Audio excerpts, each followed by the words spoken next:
Hi, so I wanted to show you an overview video of my Marmoset setup. I just thought it would be a nice bonus video to show you how I achieved the render. I'll just go over a few settings I have and the lighting and what type of technique, or I guess you can say, I use to get the look for the render. Okay, to begin, I have here the rough metallic and the spec gloss. I decided to go spec gloss with this creature mainly because of how I liked how it played with the skin and the materials itself. But you can go with either or. Here's my setup for the spec gloss. So what you see here is pretty much what you'll see in like an engine like Unreal or Unity without all the special effects and scene setups and stuff like that, but it will look pretty much the same in materials.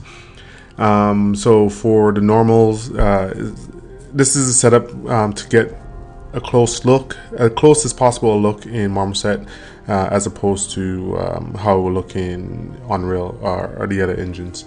So for the normal, it's flip wide. This is all out from Substance Painter, just to let you know.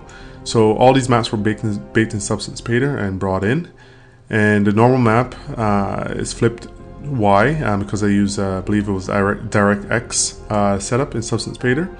I have a detailed normal map that I also use to get like fine details. Right now the depth of field is on, so let me turn that off so you can see what I'm showing you here.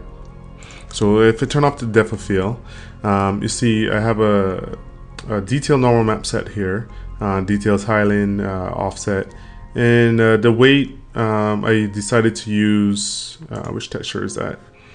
I decided to use a position map to distribute the weight of this detailed normal map. So I'll show you what happens when you turn it on and off. So here's it without the detail on, and with the detailed normal map on. You see how much it. You can get extremely close with that, and it retains a lot of the fidelity. Also, so I flipped the Y on that also. You can find a whole slew of detail maps online, or you can make your own. It's just a simple map repeating pattern. For the micro surface, the gloss is a simple gloss map that was exported, set that to 100, and I inverted that. That's pretty important that you invert it. If you don't, you see what happens here. You don't get any gloss, right? So this is for the spec gloss setup. I think it's for metallic also. Yeah, it's for metallic also. So you have to invert that. This is if you are going to use Marmoset as a previewer for your Unreal and your Unity assets. You will need to enable invert. Also, I have, so it went to albedo map, simple albedo map. There's not much to it. Okay. Simple flat color map. Translucency and subdermis map. For the skin, I wanted to give it a little bit of translucency, a little subdermis effect. So again, here I use a position map. For that, I didn't bother creating a separate subdermis map. With the translucency, I used this was created in Nulled, the Nulled Baker. It's just a transmission map, and it helped quite a bit. I mean, you see what it does here. It just controls the translucency, and I left basically a lot of these at default. For the fuzz map, I decided to use a fuzz map and use a position map again, and it's very subtle, but you can see what it does like around here or the highlights here. It just dampens that effect. For reflectivity, this is you can use a metallic map. And I'll show you the map here. This is reflectivity. It's a little coarse, not much to it. You don't even have to put anything, but with spec gloss, you need to have this enabled. And for reflection, this is extremely important. They're using a GGX reflection. By default, I think it's set to Mirror or Bill Fong. I think it's set to this. But if you wanted to look close to how it will look in Unreal or Unity, you need to enable GGFX. I believe that's you see what it did there. Let me show you again. It just improves the quality greatly, actually.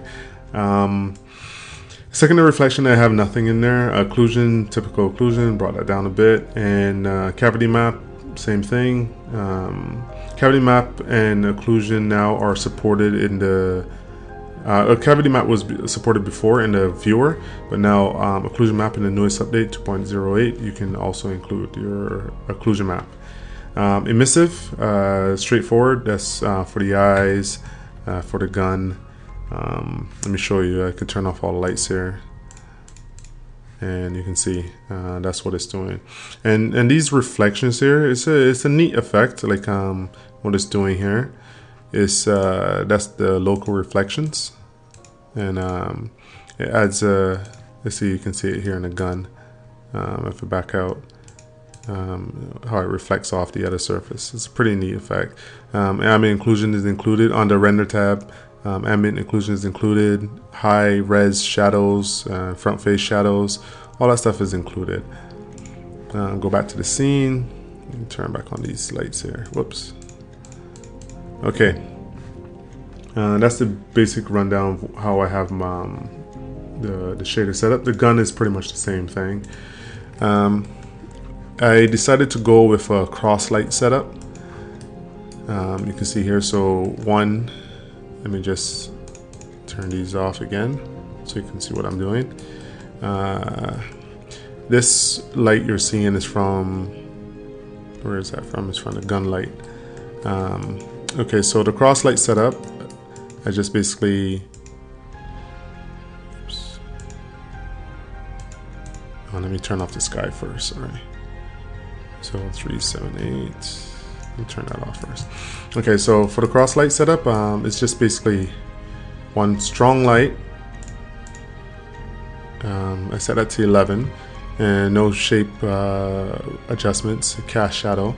One strong light to the one side, and it's dark over here. So with the cross light 2 setup, it's the same thing, equal light basically, and they're just pointing at each other. It's a traditional setup. I learned that actually from Joe Wilson, one of the artists at Marmoset.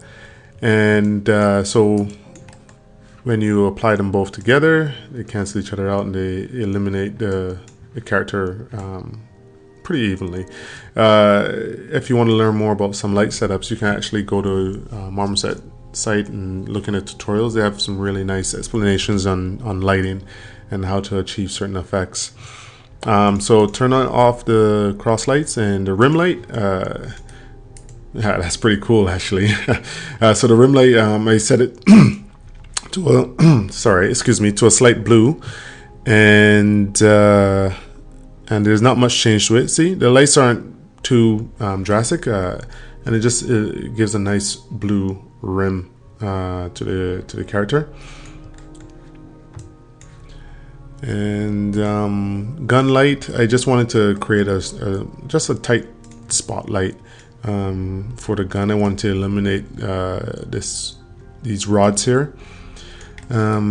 Unfortunately, the gun is not the highest quality. It was created for iPad in mind, but Substance Bader saved me on that and made it a little higher quality than it was actually supposed to be.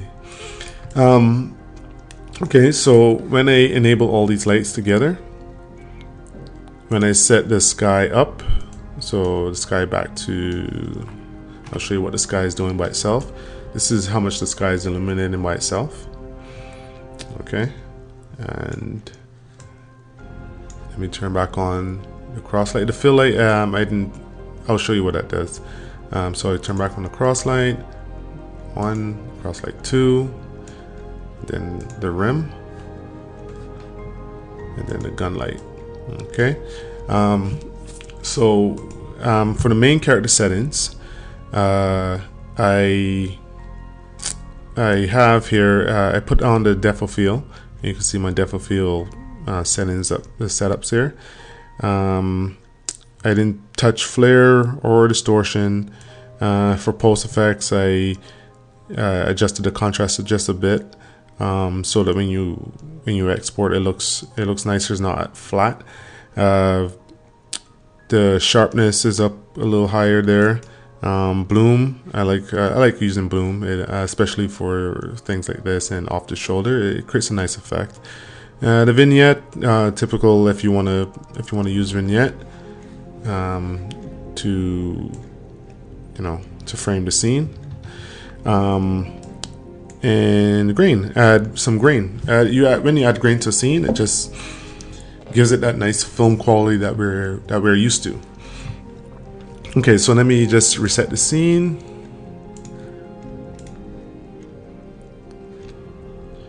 And here you have it. So the one last thing is the fog. This is a new feature in 2.08. And for the fog, it just creates a nice, a little subtle effect. I mean, you can go crazy with it. You can really get foggy in there, and change the light and stuff like that. But I didn't want to go that far. I just want to add a subtle effect to it, and that's what I did. And the ground is basically just a plain alpha. It's just a straight plain alpha with the albedo is just flat, and the alpha is just a circle gradient alpha. And that's it. I hope you enjoyed the series and of this character, creating the soldier. And I hope you follow me with some other creatures and some other tutorials that I have in mind that will be coming down the pipe. Thank you.